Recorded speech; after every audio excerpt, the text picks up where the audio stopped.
My girlfriend's ex DM'd me. She settled for you. She'll be back. I showed her the message. She smirked. Well, he does know me better than you. I said, great, then go back. She left with attitude, but an hour later, the police knocked on my door, asking for her, and the reason they gave made even me sit down. I'm Jason, 35, and 2 days ago I thought I was dealing with standard ex-boyfriend drama. Then police showed up at my apartment, asking about my girlfriend's whereabouts because her ex had just filed a restraining order against her, and the documentation he provided revealed a pattern of behavior I'd never suspected. I'd been dating Kelly for about 7 months. We met through a mutual friend at a birthday party, hit it off, started seeing each other regularly. She was 32, worked in marketing, seemed normal, funny, smart, good conversationalist. The relationship moved at a reasonable pace. No major red flags initially. But about 3 months in, I started noticing little things. Kelly would bring up her ex, Marcus, more than seemed normal. Not in a I miss him way, more in a let me tell you another story about Marcus way. She'd reference inside jokes they had, places they'd been together, things he'd said that were funny or meaningful. Always framed as past tense, always accompanied by some comment about how she was so over him, but the frequency was notable. I didn't make a big deal about it. Everyone has a past. Everyone processes breakups differently. As long as she wasn't actively pursuing him, I figured the mentions would fade over time as our relationship developed. Then 2 weeks ago, I got a DM on Instagram from Marcus. His profile was public, typical gym bro aesthetic, lots of workout posts and motivational quotes. The message was short. She settled for you. She'll be back. I screenshotted immediately and showed Kelly that night. We were at her apartment having dinner when I pulled it up on my phone. Your ex sent me this. She took my phone, read the message, and actually smirked. Classic Marcus. That's your reaction? He's just trying to mess with you. He does this with everyone I date. Everyone you date? How many people has he done this to? I don't know, like 3, 4. He can't handle that, I moved on. Kelly, that's stalking behavior, that's not normal. It's Marcus being Marcus. He's dramatic. Just ignore him. I'm not ignoring him. I'm blocking him, and you should do the same if he's harassing your partners. She handed my phone back. He's not harassing anyone. He does know me really well. Better than anyone. Sometimes that means he can see things other people can't see. I stared at her. What does that mean? It means we had history. Real history. He knows me in ways you don't yet. So his message has some truth to it? You settled for me? She rolled her eyes. Don't be dramatic. I'm just saying Marcus and I had something real. We understand each other. That doesn't mean I'm going back to him, but I'm not going to pretend our relationship didn't matter. He just messaged your current boyfriend, saying you'll be back with him. That's not reminiscing about past history. That's him believing you're going to leave me for him. Well, he does know me better than you. The way she said it, casual, like it was obvious, hit me wrong. Then go back to him. Excuse me? If Marcus knows you so well, if your connection was so real, if I'm just a settling option until you figure out what you actually want, then go back to him. I'm not interested in being someone's placeholder. You're overreacting. I'm really not. You just basically admitted that your ex's assessment of our relationship has merit, that he understands you better than I do. That's not something you say about a current partner unless you're 1 foot out the door already. I didn't say, you literally said he does know me better than you. In response to him saying you settled for me. That's not a defense of our relationship. That's you agreeing with him. She stood up, grabbed her purse. You know what? I don't need this. I'm going home. Great idea. She left, slammed the door. I heard her car start and drive away. I sat there finishing my dinner, annoyed but also relieved. If she was more invested in her connection with her ex than with me, better to know now. About an hour later, around 8:30 p.m., there was a knock at my door. I figured Kelly had come back to either apologize or fight more. I opened it to find 2 police officers. "Evening, sir. Are you Jason Whitmore?" "Yes. We're looking for Kelly Martinez. Is she here?" "No, she left about an hour ago. Why?" The older officer, a woman probably in her 40s, pulled out a notepad. "Marcus Rivera filed a restraining order against Ms. Martinez this afternoon. It was granted. We need to serve her with the paperwork and ensure she understands the terms." I just stood there. "A restraining order? Against Kelly?" "Yes, sir. Mr. Rivera provided documentation of sustained harassment over the past 8 months. Are you in a relationship with Ms. Martinez?" "I am. Was. I don't know. We just had a fight." "May we come in?" I let them inside. We sat in my living room, and the female officer explained while the male officer took notes. "Mr. Rivera has been documenting Ms. Martinez's contact with him since January. Over 300 text messages, most of which he never responded to. Approximately 50 phone calls, most going to voicemail. Multiple instances of her showing up at his workplace and his home. 3 documented cases of her following him to locations and confronting him in public places. He's been asking her to stop contact for months. She's refused." I felt like the floor had dropped out. "Kelly's been stalking Marcus?" "That's the allegation, yes. And based on the documentation he provided, the judge agreed there was sufficient evidence to grant a temporary restraining order. Has Ms. Martinez exhibited any concerning behavior toward you?" "No, I mean, she talks about him a lot. But I thought she was over him. I thought he was the one who couldn't let go." The officers exchanged a look. "Mr. Rivera indicated that Ms. Martinez has told multiple partners that he's been contacting her, that he wants her back. According to him, he's had no voluntary contact with her since their breakup 14 months ago. Every interaction has been initiated by her." "The DM he sent me tonight." "What DM?" I pulled up my phone, showed them Marcus's message. The officer read it, and her expression changed. "Mr. Whitmore, this message wasn't sent from Marcus Rivera. Check the account username carefully." I looked. The account was at Marcus Rivera _fit23. Marcus's actual account, which I'd clicked through to when I first got the message, was at Marcus Rivera _fit. The account that messaged me was a fake, 1 letter different. "Kelly made a fake account," I said slowly. "She sent me that message pretending to be Marcus. That would be consistent with the pattern Mr. Rivera described. Ms. Martinez has allegedly created multiple fake accounts to contact him, to message his friends, to manufacture situations that make it appear he's pursuing her when he's not."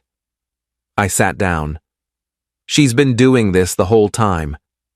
Did Ms. Martinez ever ask you to confront Mr. Rivera, to contact him on her behalf?" "No. I blocked what I thought was his account. But now I'm realizing every story Kelly told me about Marcus reaching out, about him showing up places, about him not being able to move on, none of that was real. She was making it up. We can't speak to specific incidents, but based on Mr. Rivera's documentation, he hasn't initiated any contact. We need to locate Ms. Martinez to serve this order. Do you know where she might be?" "Probably her apartment. I can give you the address." I provided Kelly's address. The officers thanked me, gave me a case number, told me to contact them if Kelly tried to involve me in any further contact with Marcus. They left. I sat there for probably an hour trying to process. Then I did something I probably shouldn't have. I reached out to Marcus through his real Instagram account. "This is Kelly's boyfriend, Jason. Police were just here. I'm sorry. I didn't know what she was doing. The account that messaged me wasn't actually you." He responded within minutes. "I figured she was setting something up. She does this with every guy she dates. Manufactures drama with me to keep herself in the victim role. I've been trying to get away from her for over a year." We ended up talking for about an hour. He told me everything. How Kelly had been the one to break up with him initially, citing that she needed space and wasn't ready for commitment. Then a week later, she was dating someone new. Then she started contacting Marcus constantly, crying about her mistake, saying she wanted him back. When he refused, she started showing up places, creating fake emergencies to get him to respond, telling new boyfriends that Marcus was harassing her, manufacturing situations to make herself look like the pursued party instead of the pursuer. She did the same thing with the guy before you, Marcus told me. Sent him messages from a fake account pretending to be me, then showed him the messages to prove I was stalking her. Guy almost came to my gym to confront me before I showed him proof it wasn't my account. Why didn't you get a restraining order sooner? I kept hoping she'd stop, that she'd move on for real. I didn't want to escalate things legally. But then she showed up at my mom's house last week, told my mom we were getting back together. My mom believed her until I showed her months of messages I'd never responded to. That was the final straw. I got a lawyer and filed. Update 1. Kelly tried to call me 17 times that night. I didn't answer. She left voicemails that progressed from confused, "Why are the police looking for me?" to angry, "You sent cops to my house?" to manipulative, "I just wanted to protect what we have. Marcus was really harassing me." I blocked her number. Then I checked the fake Marcus account that had messaged me. It was deleted. Kelly had removed the evidence. The next morning, Marcus sent me a copy of the restraining order documentation. It was extensive, page after page of screenshots, dates, times, locations.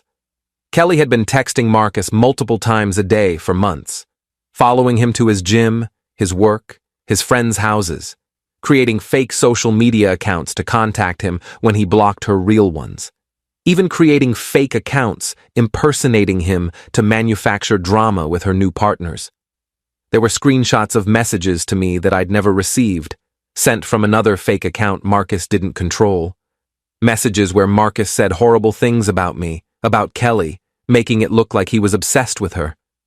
Kelly had probably planned to show me those later, escalate the perceived threat. "She's done this with every boyfriend since me," Marcus explained over text. "Creates this narrative where I'm the obsessed ex who won't leave her alone. Meanwhile, she's the one who won't accept that we're done." I felt sick. I'd almost believed her, almost bought the story that Marcus was the problem. Update 2. Kelly showed up at my apartment 2 days later. I didn't let her in. "We need to talk," she said through the door. "We don't. The police told me everything. I talked to Marcus. I know what you've been doing." "He's lying." "He has a restraining order with pages of documentation, screenshots, witnesses. You've been stalking him for over a year while telling everyone he's stalking you." "That's not what happened. You created a fake account to message me pretending to be him." I checked. The account that sent me that DM wasn't his real account. You made it. You sent that message to yourself so you could show me and manufacture drama. Silence. "Kelly, you need help. Professional help. What you're doing isn't normal." I don't care what you wanted. You manipulated me. You're violating Marcus's restraining order right now by trying to get me to contact him on your behalf. You need to leave. "Jason, please, leave, now, or I'm calling the police." She left. I watched through the peephole as she stood in the hallway for another minute, then finally walked away. Update 3. It's been 3 weeks. Kelly violated the restraining order twice. Once by showing up at Marcus's gym, once by having a friend call him to pass along a message. She's now facing potential criminal charges. I learned from mutual friends that this pattern goes back further than Marcus. Kelly had previous exes who dealt with similar behavior. The friend who introduced us apparently didn't know the extent of it, thought Kelly had just been a bit clingy in past relationships. Marcus and I stay in occasional contact. Not friends exactly, but we have this weird bond of being Kelly's victims. He apologized for the disruption to my life. I told him I was glad I found out when I did, rather than months or years deeper into the relationship. I'm seeing a therapist now, working through trust issues. How did I miss the signs? Were there signs? Should I have known earlier? My therapist says people like Kelly are skilled at manipulation, at creating believable narratives. That I shouldn't blame myself for believing someone I cared about, but I do blame myself a little. The constant mentions of Marcus should have been a bigger red flag. The way she framed everything to make herself the victim should have registered. I wanted to believe her, so I did. Final update. It's been 2 months. Kelly has been charged with stalking and harassment. She's facing trial. Marcus is the primary complainant, but the prosecutor contacted me as a potential witness since I'd also been manipulated as part of her pattern. I haven't seen Kelly since that day at my door.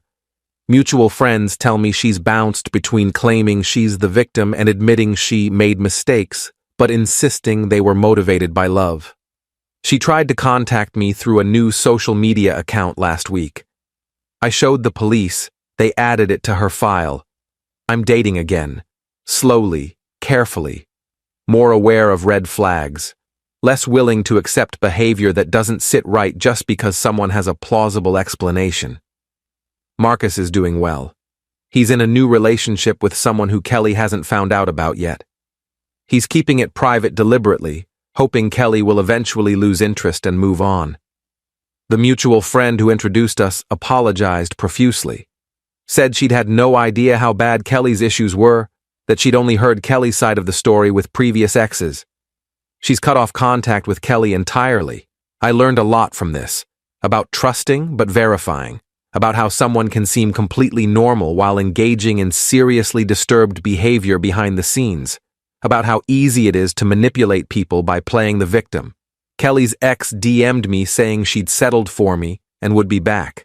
Turned out, Kelly sent that message to herself, manufactured the drama, and used it to maintain her narrative that Marcus was obsessed with her while she was the one who couldn't let go. I'm Jason, 35, single again. Learning that sometimes the person claiming to be stalked is actually the stalker, that sometimes the crazy ex isn't actually crazy, they're just trying to get away from someone who won't leave them alone. Kelly created an entire fiction about Marcus's behavior to justify her own. I almost believed it. Almost became part of her manipulation. The only reason I didn't was because Marcus finally fought back with legal action that forced the truth into the light. That's all there is to it.